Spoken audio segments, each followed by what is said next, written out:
look at the still image. Ooh, it's pretty. It's good, that, isn't it? Hello, everyone. Hello. Hi. Welcome back.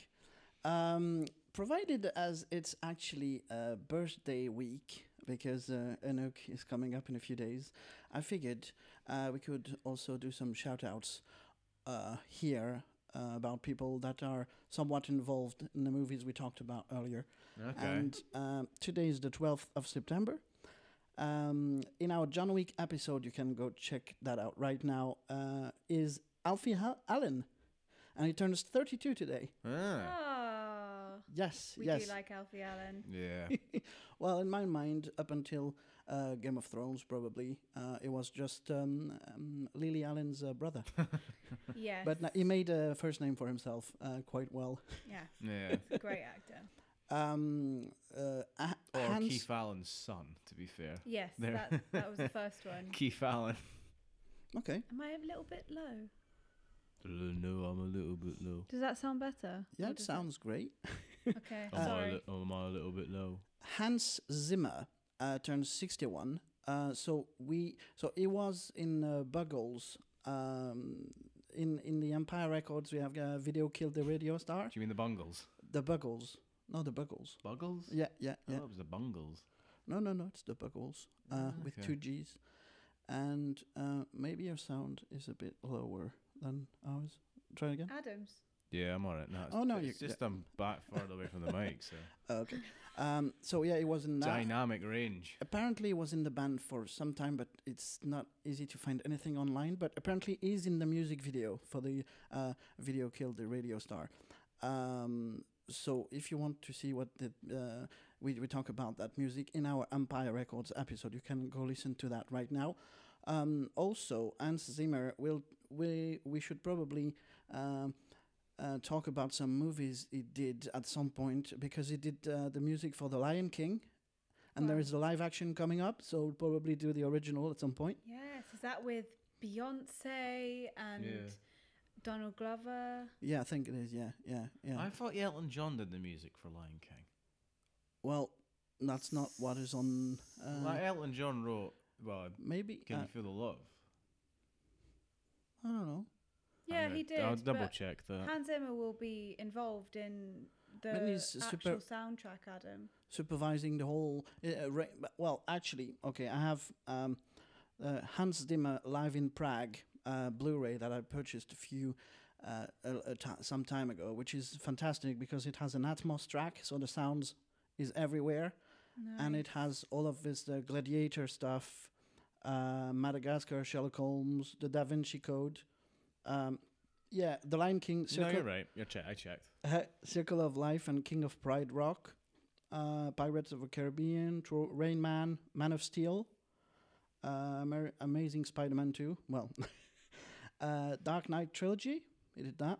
Interstellar, Inception, and Blade Runner 2049, which we'll also probably do at some point with the original first. Yeah. So, happy birthday to Alfie Allen and Hans Zimmer. And lastly, Yann Holm, who turns 87. He was Ash in Alien. God, 87. Yes, he Jesus. was. Yes, so go listen to that on... Episode 7. 87, episode 7, yes. Obviously I knew about him with Alien, but From The Hobbit? No, from The Fifth Element. I remember him. Oh, yeah. Yeah, he's the old guy. Yeah. Right. So now let's talk about the movie of today, Predator. Yes. John McTiernan's 1987 Predator, which is the first movie we watched on our new TV, Ultra HD 4K TV. Yeah. So we'll be talking about, The 4K-ness. We'll throw that in at the end. The 4K-ness. 4K-ness. The 4K-ness. It's funny because we watched Predator yesterday. Yes. Which was the exact day when the Honest trailer was... I'm not joking. The Honest trailer came out 14 minutes before we watched the film. And I'm like, I won't watch this till I've seen the film again. Yeah. Yeah. Right. This is one of the strange films that now we have to refer to this as Predator 87. Like Ghostbusters, you have to refer to like 84. You know. Yeah. Well, that's what because you will. I was listening to a Ghostbusters Answer the Call review. Yeah, if you want, but they added Answer the Call, and some reviews they just don't mention that. This new one is not called Predator; it's called The Predator. I guess that's true. Yeah. But yeah, if you're attention to details and stuff, but yeah, obviously there'll always be there. Well, that's the original and the reboot kind of thing. Yeah. I'll mention Jesse Ventura and Arnold Schwarzenegger in there. They Yeah. were both governors. That's very true. Yes, yes. Jesse Ventura was actually mayor in Minnesota in actually 4 years, and then it became for also 4 years the 38th governor of Minnesota, and Arnold Schwarzenegger was the 38th governor of California for a while, 2003, 2011. Wow. Yeah, he got a lot. 8 years, 2 terms. 2 terms, yeah. That's mental, you know. Amazing. What do you reckon the budget was for this film, and how many they made back? 13 to 15 million, and they made back 93 million. You did the research, didn't you? Yeah. Maybe, yeah, okay, maybe there was an inflation counted or something, because I have like 60 million there as the gross. It's crazy, isn't it? I mean, the thing is with I'll refer back to Saw briefly. The budget for Jigsaw was like 10 million, and it made like a hell of a lot of money back. It made like Saw 1 money back, but obviously inflation at different rates. So it's quite interesting to see that. Wonder what the new film, when we talk about it, what its budget will be compared to what the first film made. Well, I think it's not inflation. I think 53 million was what was made in America. Oh, and domestically. And then it was 38 in overseas. Right, okay. So that's what I read. So about 90 million worldwide. Yeah, 94 million worldwide. That's okay. That's what cool. I meant. Yeah. Right. It's strange for us because we, being in Britain, we always look at the worldwide budget. I mean, I guess if you live in America, you look at domestically first. Yeah. That's really strange to think about, that we refer to the overall thing, because technically it's like America and then everywhere else, which is bizarre to us. But obviously it wouldn't be bizarre if you live in America. I'm too lazy to do the calculus right now, but were you born in 87 when it was released? No, of course not. I was but a twinkle in my parents' eyes, probably. Yeah, me too. I was born in 92, late 92. I was born 96. Oh, wow, okay. I was born 2 years before the Godzilla American one, Godzilla 98, and a year after Toy Story. I was going to say Lion King, but I always get that wrong because Lion King's like 95 as well. Yeah. John McTiernan, who directed this, also directed Die Hard 1 and 3. Right. The Hunt for Red October and Last Action Hero. Speaking of Die Hard, rest in peace, Burt Reynolds. Yes, newly. Yeah, another one. Burt Reynolds, my favourite Burt Reynolds role is Deliverance, which Anouk has yet to see. It's excellent. Out of all the films that we've just said, I haven't seen any of them. It's funny because Deliverance... I had a conversation with my dad about this, actually. My dad was like, Deliverance should have won Best Picture the year it was nominated.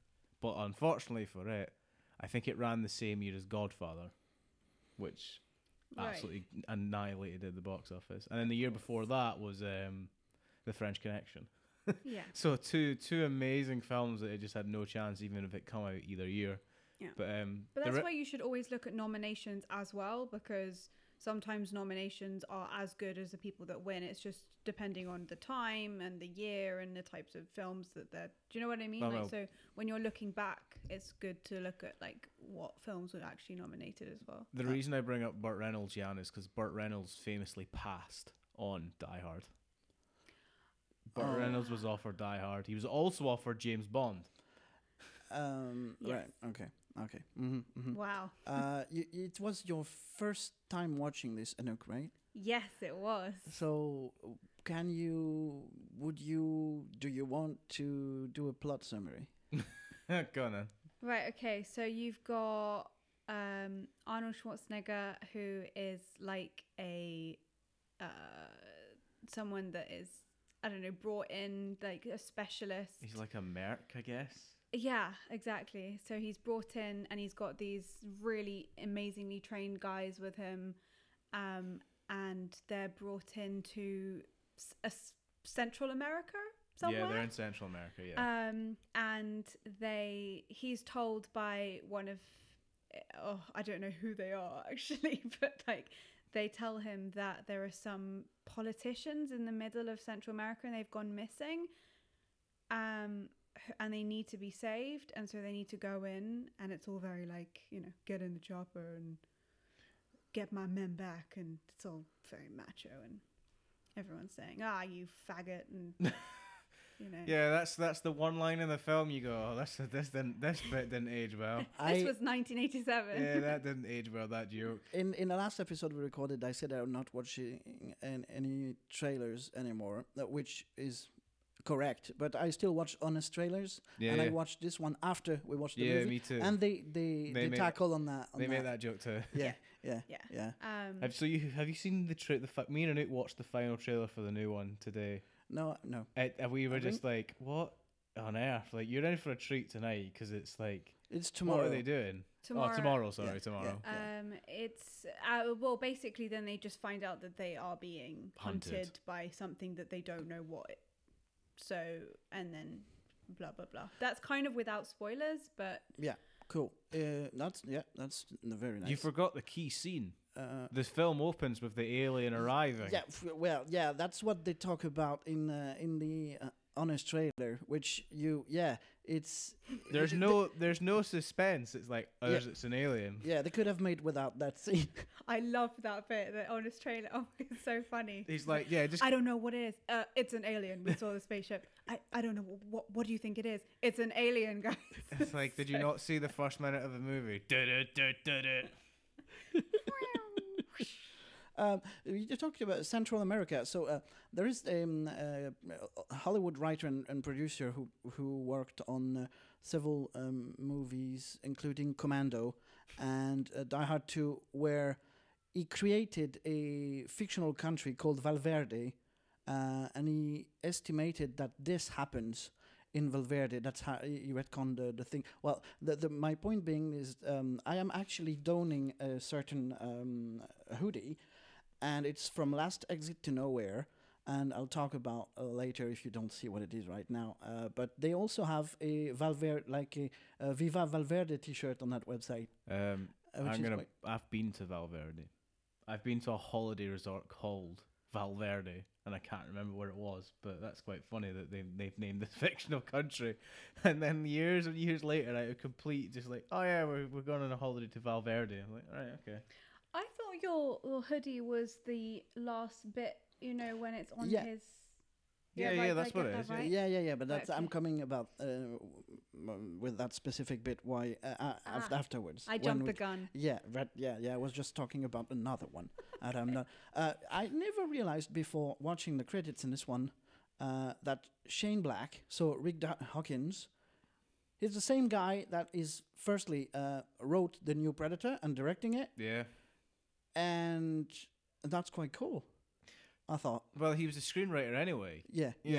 So I think they just put him in the movie because like, we could put him in the movie. It's like in Saw, how then Adam is Lee Wan, who is the screenwriter of Saw. It's him and Carrie Elways is the main two in the first film. So you know, there's a habit of putting screenwriters in films. Right. The guy who created, originally pitched the Predator, what is called Stan Winston, and there is Jean-Claude Van Damme did some screen test for this movie at the time when the monster looked like a lobster on 2 feet. The movie, it was the working title for Predator was Hunter, and I'll link in a video of the Stan Winston explaining, and you can see videos of the creature, which was at the time red, because you can't do a green screen obviously when all the forest is green already. Mm-hmm. And you say like Jean-Claude Van Damme thought that that was how the creature will look like red and lobstery, And I'll link to the to that video, and also Stan Winston School, where a website where you can subscribe, and all the creature building, and see it looks like, well, it's not cheap, but it looks fantastic. The thing is as well that very much in a movie like this, you need to nail the creature, because with a poor design on that creature, like the film will lack. And it's one of the reasons I think Predator has survived as long as it have. I mean, only having like 3 movies and then the 2 Alien versus Predator movies. I mean, you had I know there was plenty of video games kicking about Alien versus Predator. I think there's like 3 or 4, and then comic book series and stuff like that, and novelizations. But that only exists because of the well-designed creature of both Alien and Predator. And I have to say, the creature looks amazing. I think as well, and we brought this up when we talked about Alien, that you hardly see this alien very much. And so because it doesn't get that much screen time, each time you see it, it's terrifying because you don't get used to it. And I think with this one, it's a lot more like sci-fi. Well, I saw it as more of like, it's action, but also you have this really intelligent alien who it has like metal things on it. It's like really intelligent in a different way than Alien is, because Alien is just a body that can just take a lot. But this is like human intelligence where it like makes things. Well, and there's like aliens are like, well, the xenomorph, if we're going to we'll use the name to stop comparing aliens. So the xenomorph is kind of like a hive mind sort of thing. Like they're like bugs almost. Right. You know, they hatch and then their instinct is to create more. So like to breed like release face huggers, etc., then survive. But they have like amazing defense mechanisms. Like they can fucking squirt acid. Yeah, their blood's acid. Blood is acid. And that's it. double layered mouth, whereas the Predator is like a hunting thing. I think it comes up in, we might talk about Alien versus Predator one day, but I think in the first Alien versus Predator, like the plot is basically that they discover like an ancient temple where the Predators used to come and hunt, like a proving ground. I think that's the basic plot of Alien versus Predator, like if you boil it down. Right. So it's like the Predator comes, it's like honing its skill. It's like almost like Hunger Games sort of thing, or like Battle Royale, like it comes in to prove its worth. Right. Okay, so Adam, I noticed, so before I'm going to see actually The Predator tomorrow, but before that I'll watch The Predator 2 and Predators. Mm-hmm. I know you're not a fan of Predator 2, but it's not that I'm not a fan, it's just the bits I've seen, I'm like, what is this? Like, it looks weird. No, yeah, well, you don't know then, you've just seen bits. Yeah, I've seen, it was on, when it's like, in Britain we have like ITV2, which is like just a channel on TV, and occasionally they'll put on like older films. So I've watched maybe like 20 minutes of Predator 2, and it's like, all right, this is okay, but I'm not inclined to see the rest of the movie. Right. Okay. So yeah, no, I haven't rewatched it. I'll do that tonight. But the whole Alien versus Predator comes from that movie, because it's no longer Arnold Schwarzenegger, it's Danny Glover now, and at some point he gets into the Predator's spaceship, and you can see trophies, yes, and you can see a xenomorph skull. Oh, right, okay. So it comes from Predator 2. That's interesting. I'm pretty sure it does, yes. Well, maybe it pre-exists that in like comic or novel form, but like that's quite cool to know that it comes from early as on in cinema. It's like Predator 2, which is cool. It kind of does touch on that in the first one, the 87 Predator, where he's obviously got skulls and he keeps them and he cleans them. Yeah. And keeps them on his... he's got like a sash. He's like a bandolier almost. Yeah, so it's literally like what a hunter would do. Yeah. So I get your point where the xenomorph is just wanting to survive rather than just wanting to kill things and keep them as trophies. Well, we won't. I'll save it for another episode. But like, there's later on in like Alien, I think. Requiem, Alien versus Predator, like the Predator teams up with some human characters or some shit like that. Oh, okay. So there is a base of intelligence to the Predator, like it's not as opposed to the xenomorph is the villain in that film because it's just you can't reason with it. That's one of the reasons why Alien is so scary, is because you're fighting this creature that You cannot reason with it. There is no logic. It just wants to kill you to survive. Whereas in Predator, it's like you are proving your worth. And it's also like that's in the film as well. The Predator won't kill you if you're not armed. Like it's like you know, you don't kill somebody in combat that's unarmed, or you don't kill civilians. I think that there's a great scene. Maybe it's in the first Alien versus Predator, because the whole thing is like predators are dropped on planets with aliens, and it's their training ground to kill aliens. And there is a great scene with a Aztec pyramid looking thing. Yeah, that's the first one. And that looks incredible. Fun fact about that film: Sigourney Weaver was offered a part to return for Alien vs Predator. She declined to do so. Right. When we watch the film, you'll probably see why. Okay. Going into the Ultra HD aspect for a second. If you go, there is a Twitter account called the 4K Collective. The C is caps, and the E at the end is also caps. And there is one post, I don't remember what the date is, but basically it shows how all the standard Blu-rays versus the Ultra HD Blu-rays are... I showed I had my brother have a look, and he didn't notice anything, but Adam, you did. Yeah. Obviously, the Blu-ray is, I guess, what would be the closest as to you would have as the original print in cinema. Whereas the other one was digitally enhanced, so it looks smooth, but in a very bad way. And I mean, it looks, the Ultra HD looks as it would have been at the time, because I also saw this movie Predator 6 months ago when it was re-released as Cineworld Classic. Right. And just I don't know what they're doing with the prints, or just like Braveheart that I also saw as a classic release, everything that was red or orange just leaked. I mean, the one of the very first scene we see Dutch, the Schwarzenegger, he has a red shirt, and on that screen in the Cineworld it looked bad. Yeah. Whereas it looked great here in still. Yeah, you know, we had an issue. You talked about that very quickly at the start. At some point we had like weird like green colors, like when there is either a bug in the file or something wrong. Yep. It was my greasy thumb when I put the disc when I picked up the disc from the box.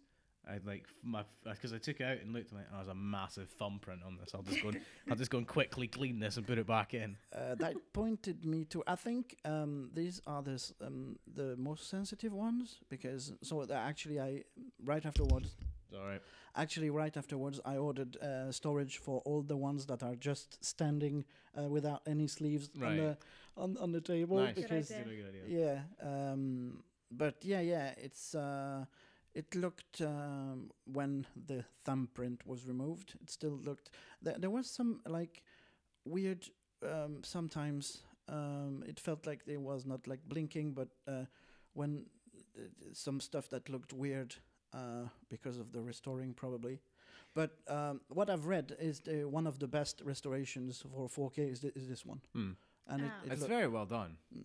It looked great. It looked really good. And I was actually shocked when I heard that it was from 87, because not only did it look good, I think also just the way that it was done was quite modern and quite respectful. I'm trying to think of what sort of like action films were out in 87 to compare this to, but I don't know any off the top of my head. I'd have to look at I a list. haven't seen many action films, to be fair.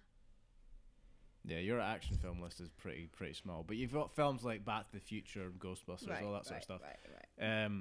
And they look good and they play well too. But this had a special feel for, especially the fact that sometimes in my head I'm like, I wonder if they shot any of this in a studio or is this all filmed on location? Because I think it was all done on location, because I think that there's quite a few production stories where it sounds like it was really tough. I can imagine, because it looked amazing, and it was the thing that made me think is like this has to be on a set somewhere. Is because is it your cable, Yann? Yeah. Okay, I'm getting what's the problem is. Yeah. Sorry. It's okay. I'm trying to remember what I said at the start, so I can go back. Oh, there we go. That's better. All right. There was one when I was trying to work out if it was on set or if was it like on location. There was the fact that some of it looks so spectacular. Like when we get to the end and like all these clearings and sort of stuff, it's like this has to be like made because it was so specific to what they needed it to be, which is a great credit to the location scouts. If this is all on location, like that's a great find and a lot of effort went in because there's a lot of scenes in this that look like wow, they could recreate that in a studio, but obviously they didn't, which is amazing. No, I don't think they did. Unless I've heard wrong, but I just heard that quite a lot of the times they were on set and there were lots of problems because it was actually quite cold and so they needed heat lamps and it was like the food that they were getting was the water purification thing wasn't great and so there was quite a lot of like diarrhea on set. Did anyone get pneumonia? Because usually that always happens. Somebody gets a fever. No, it was all about travelers' diarrhea, this one. Oh, God. And, of course, quite a lot of the main guys had to keep on doing, like, workouts because they had to look strong each time. And so they'd wake up at, like, 3 a.m. and, like... So it's quite a grueling workout regime. And, I mean, that's the kind of film that this is. At least it wasn't as marred a production as Apocalypse Now was. No, I mean, I think the worst... story is the one of Predator. The actor couldn't see in his suit. I mean, that doesn't surprise me. I mean, every performance that somebody's in one of these suits, the actor in the suit always suffers so badly. And it didn't say anything about heat or cold. It was all about he couldn't see, and so he had to literally do it without it on. And then when it was being filmed, he had to remember where he was going. Oh, my God. So that they could, I mean, these are the types of things actors need to do. I mean, even when you're watching the film, when you get to the Predator's like infrared screen, I'm like, how the hell does it see how to go? Because I can't see a thing when the infrared comes up. I mean, but that's the whole Alien thing. Sorry, beautiful face hidden again. We need to get a bit. We need to get. Why don't we swap the mic stand for Anouk? No. Why don't I just sit up a little bit? It's better for my back anyway. The ongoing story of Anouk and the mic stand. I know. And we only have like 5 people watching. That's very true. We've got like 4 people watching. Most people don't care. Yeah, nobody sees the live stream. Anouk's microphone story. Na, na, na, na, na, na, na, na. Oh dear. So yeah. That's pretty good, Yann. So he couldn't see, which it'll be interesting to watch this film again and just like have that in your brain, just like how much he had to probably work so hard. Is the new one supposed to be a soft reboot, a continuation? Do we know what? I don't know enough about it to know if it's like a soft reboot. It looks like exactly the same film, but just a little bit more adrenaline just injected. They don't seem like it doesn't seem like they're going into a forest. Like it's not a beat for beat reboot. Well, I mean, first of all, so yeah, I stopped. It's not a continuation, I don't think. No, I've stopped watching stuff, but I saw the first trailer, so there is obviously a predator's predator of some sort. Yeah. So yeah, I'll see that tomorrow. But yeah, we'll talk about it. It looked like a good film, but I saw the trailer and I went, I'm curious, so I'd go and see it. Well, when we've got a friend doing the cinematography, so yeah, we tend. No, we if it's crap, we'll say it's crap. Yeah, of course. No bias on this movie review podcast. So, like, the film's great. The film's terrible, but the cinematography is amazing. Which could be very true, to be honest. That's you know, that sometimes happens. Yeah, because we talked about the Ghostbusters and the cinematographer, and they're all, they're part of the team, so it's... only the studio we had issues with. If you listen to that episode again, it should appear quite clear. Yeah. Yeah. Do you? So. Are we going to talk about the elephant in this film? The what? Are we going to talk about the elephant in this film? The elephant in the room? No, the elephant in this film being Arnold Schwarzenegger's acting. Yeah, not that great. It's not great, is it? No, it does sound really like over rehearsed. Like he's obviously not an actor. and I'm sure even someone who isn't an actor can tell. I'm gonna find out quickly where this comes in his career and see if it's to do if he got Yeah, So I keep think talking. Commando was 85, I think, so a bit earlier. So it was, yeah. The thing is that you never know. You know, I know that was it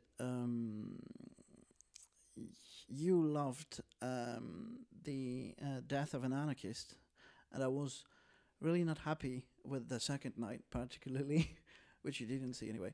But you never. Everyone afterwards was really like complimentary, and they loved it. So you have absolutely no control over what you're doing and how it's perceived. So even if the acting, was not Al Pacino, I know it was Fredo type of level. Spoiler. It worked. I mean, In his career, this is after Terminator 1. Yeah, like The I think he's Terminator, and Conan the Barbarian. He's so. known and he's a big deal. Because I think they actually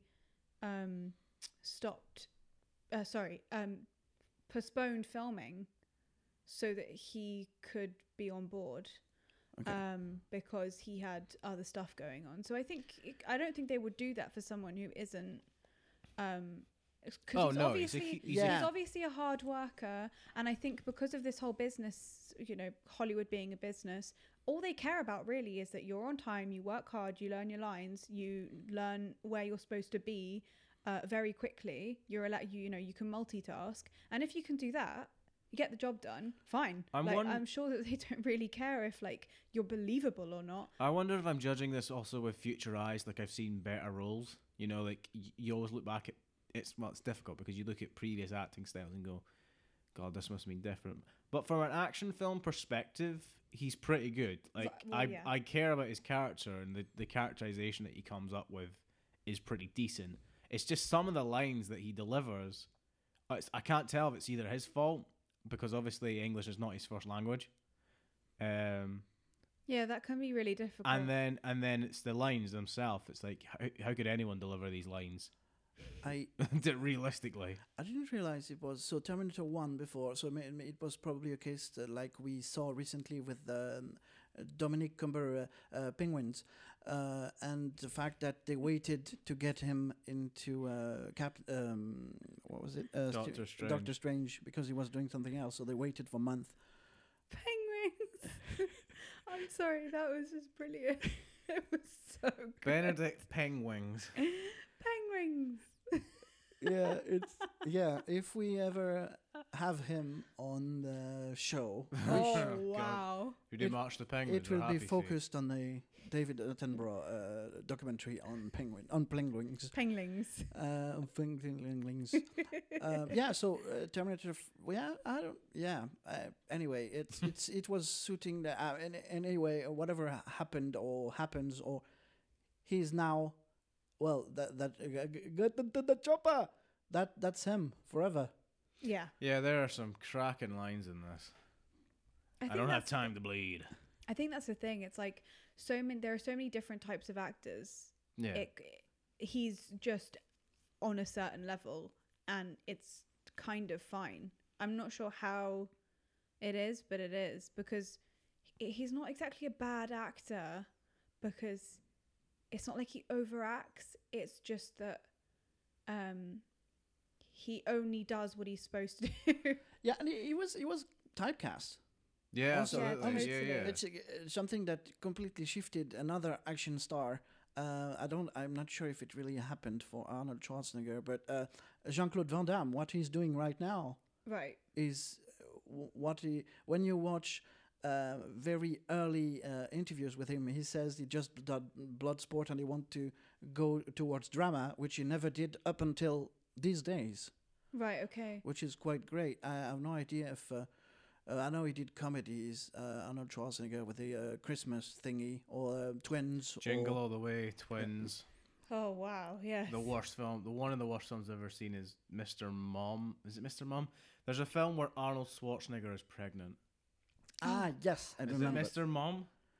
I don't know. I don't think it's Mr. Mom, but it's No, it's Something- Junior. That's it. Junior. Oh my god. It's a really interesting Yeah. script, I'm sure. I think it's just like you are. Well, it's like anything. Like the way that you are presented, it doesn't really matter. Like You're also not watching this film for the acting.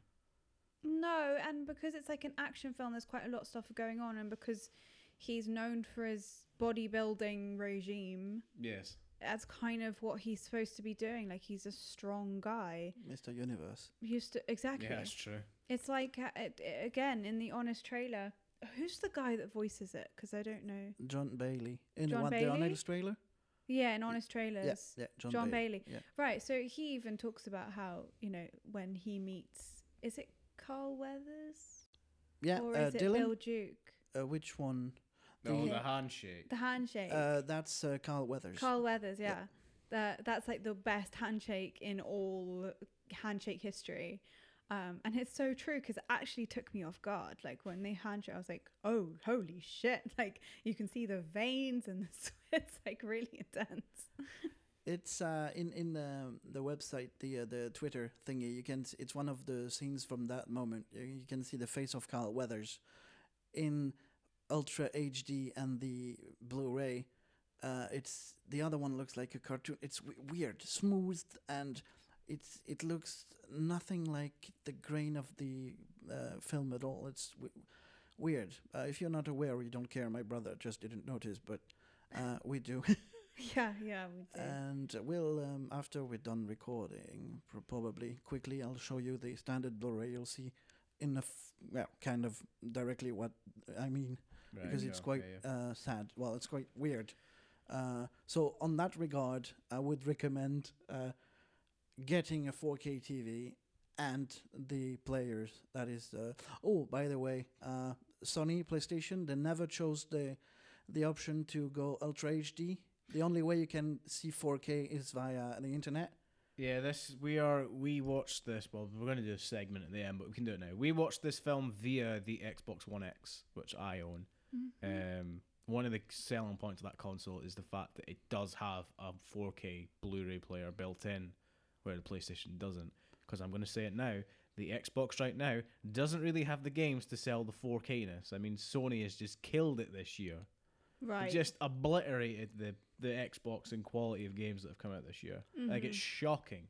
That said, Tomb Raider's going to be on both platforms, but Tomb Raider is the big Xbox sale right now. There is Lucasade. I think it's Croft Apple Lucasade at the moment. You can get as a tie into the game. But yeah, Sony is just absolutely blown. With God of War and Spider-Man, they've just already won this year. There's no doubt in my mind. And Detroit as well. Yeah, well, they're game consoles, obviously. They have to be extremely good on that. But, I mean, in terms of... that's the choice that also Apple made. Some people in the world don't realize that not everyone in the world have a very, very fast internet connection. And that's what you need for 4K, for sure. Yeah, that's a good point. So wait, even on a DVD player? Yeah, no, you go on the PS4, you can't watch Ultra HD. You mean by streaming? You would have to stream it. Yes. The only way is to stream them, and we could with our connection, which is very good. Now they did some work in there, so it's like 350. So it's just insane now. And also good in the upload for the podcast. Yeah, their videos. God, I remember the days when it used to take me like 6 to 7 hours to upload some of the episodes. Yes. Like when I uploaded it's not that great an episode, but the Star Wars one we did, and the Brave with Emma, when I did the 4 and 3-way edit on that one, that took me like 8 hours to upload the thing. Yeah, that was tough. It took me about 3 weeks to edit Emma's one together because it was like a bloody nightmare. Yeah. It takes less than half an hour now. Yeah. It's like unreal. Thank God. And that's not the stuff that is directly recorded to the computer. That's the edited. That's where I add the credits and stuff. So that's at least 6 giga uploaded in half an hour. That's absolutely crazy. Yeah. Yeah. Do you think also, like I do, that? Would you recommend people to go 4K I would say 3D was a gimmick in the end, but I've 4K. got my parents at Dunfermline have the 3D Blu-ray player that came with the TV they bought, which is is it that might even be no, it's a Sony TV itself actually. But there's only three films I've seen in 3D. I've seen The Hobbit Part 2 in 3D. I own Jurassic Park in 3D, which me and Anouk watched together. Yep. And Life of Pi in 3D. So they're the only three films I've seen that have been in 3D. Life of Pi is absolutely good and is amazing in 3D actually. But it is a gimmick. You're right. You're right. Like there was never going to be 3D films coming out. Yeah, well, don't get me wrong. I also have a 3D. Well, my mom at home and the player. So we have like something like 40. All the Marvels we have are in 3D. But I never I don't know. First of all, I thought, because back when at the time I thought that I was kind of allergic to a certain 3D technology, Real D, which on this podcast I realized that it was not that, but it was the Hobbit 48 frames. Yeah, that actually messed with my brain. Right. Yeah. Did with a lot of people, to be fair, because people are not used to watching films in 40 frames per second. No. Yeah, so I thought that was happy because the TV version never got me headaches. But yeah, it's entirely unrelated. Yeah. And now that you have either the choices to get Ultra HD plus standard Blu-ray plus digital, or 3D standard digital and DVD. Well, it's there. You can't have you can't have everything in one single thing. No, because it's too much technology. Would I recommend the upgrade? If you have the money, yes, but I would wait a bit, just a tiny bit longer. I think next year or the 2019, 2020. If it's not going to be a gimmick, Ultra HD will become affordable, and Blu-rays will start to become the price that DVDs are right now. Because I looked at like Amazon before we came on. It's still like setting you back like 30 odd quid for a DVD of a film or like a box set of something on. For instance, the Predator on Amazon, the DVDs that we have, which is 3 films, all in Ultra 4K, is about 35 quid I saw, which isn't really that bad when you think about it because it's 3 films, like £10 a film. It's what you pay for the cinema. But the price of upgrading for the TV alone at the moment is still quite high. Everything just changed because the TV, I don't know if you've seen the picture that I will use to illustrate the family Sycamore Force. I encrusted my brother and Wendy in the TV. That's 50 inches, whereas we have 55 here. When I came back from Tahiti in 2000 and way back, it was a plasma, and it was like something like 3,000 euros. Right. 2008, and it's still working and perfectly.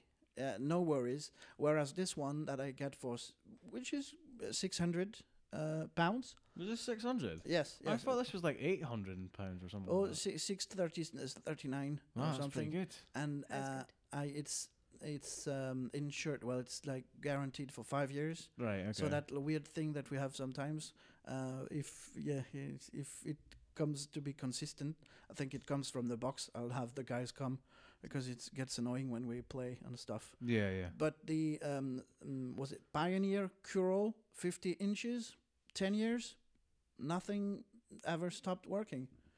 It's quite good. That's the one that we have at the family house now that we recently opened because of family issue. Well, stuff. The thing is with TVs, right, is that they never go up in price. I.e., if you buy something at 3,000, it's only going to get lower. Like you don't make your money back with a TV. I know as well because I own an e-bike which was £2,000, which is the fact that we could have bought 3 of the TVs for the price of my bike is kind of like blowing my mind right now. And that's only going to get less valuable. So the thing with electronics is they only go down in price unless you're selling them for retro reasons, like way in the future. Like old Macs now get so you can get reasonable amount of money back for buying them because like people collect them. Yes. So most people sit around with like at least HD TV. There's nobody nowadays that has not got an HD TV that can get a value out of Blu-ray.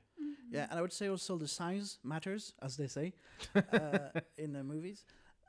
Because now when I go back to France, I'm struggling when I'm too far back to actually manage to see what's happening on the screen.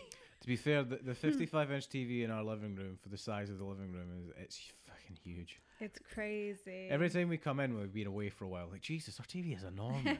Yeah, usually you used to need like 5 meters away, but with those new technology, LED and stuff, you're fine even if you're just 2 meters away. Yeah. But yeah, a long time ago it was like, yeah, you needed a large room.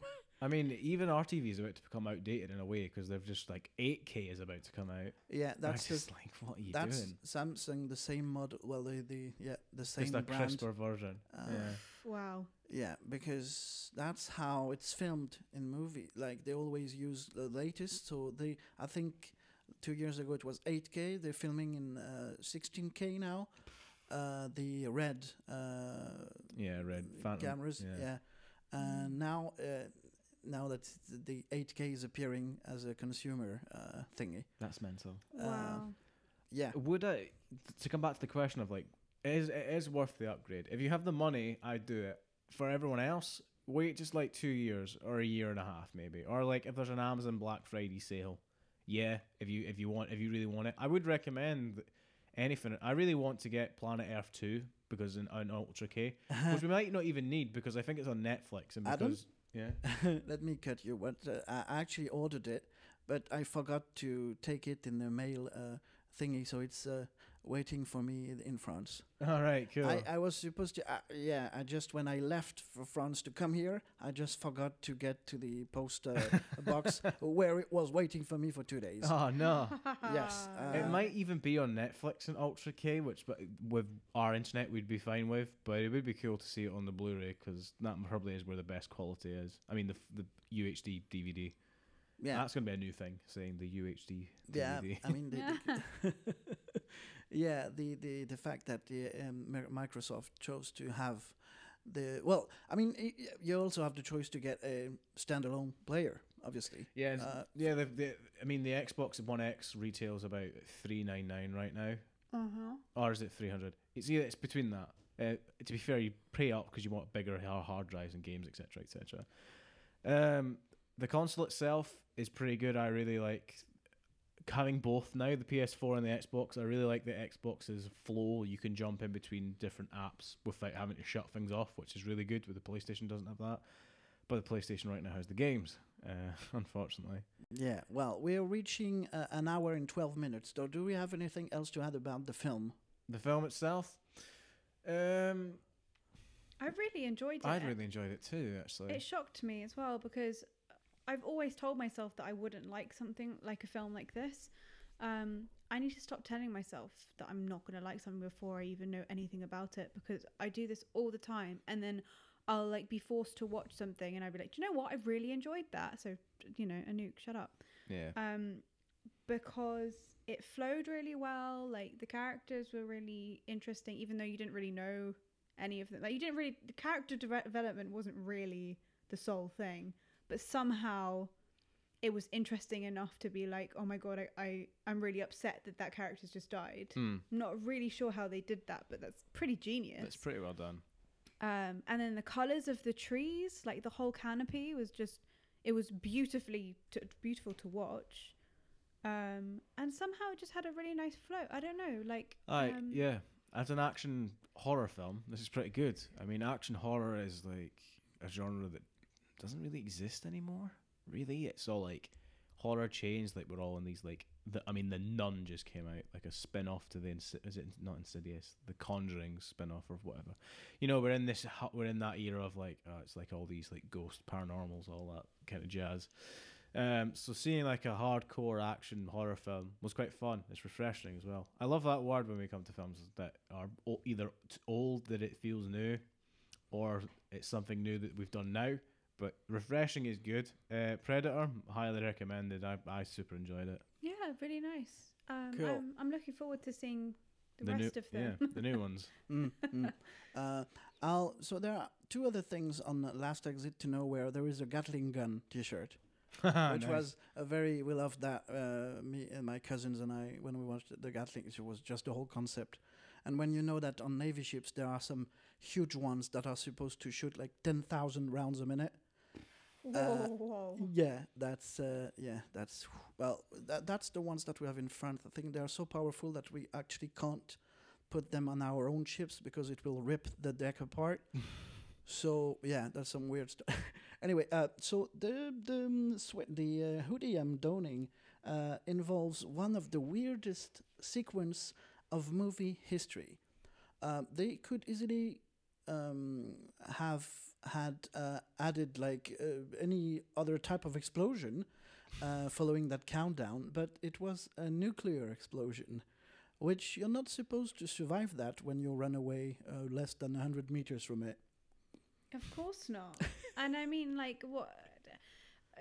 I don't know the statistic, but doesn't it take like thousands of years for the nuclear stuff to leave like the like it the has like half-life of the shelf life. Half-life. No, half-life. So the half-life is the term for. It's divided every time. Yeah, yeah. Like the half-life would say 10,000 years. So in 10,000 years, the actual matter will have half the potency it had.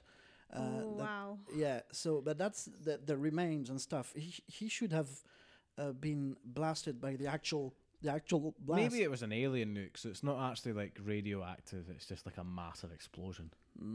Or maybe it's like alien matter. But that was funny. I did turn to Anouk and say in an Arnold Schwarzenegger accent that I have got the radiation poisoning. Yeah.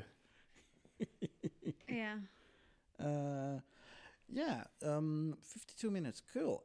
Do you rating or? Yeah, of course, because it's not a Vault episode. So, nope. Anouk, Yann, was Predator good, bad, or disappointing standard? Anouk.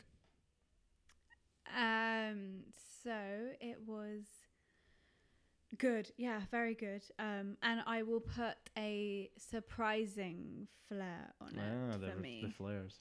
Yeah. Yann?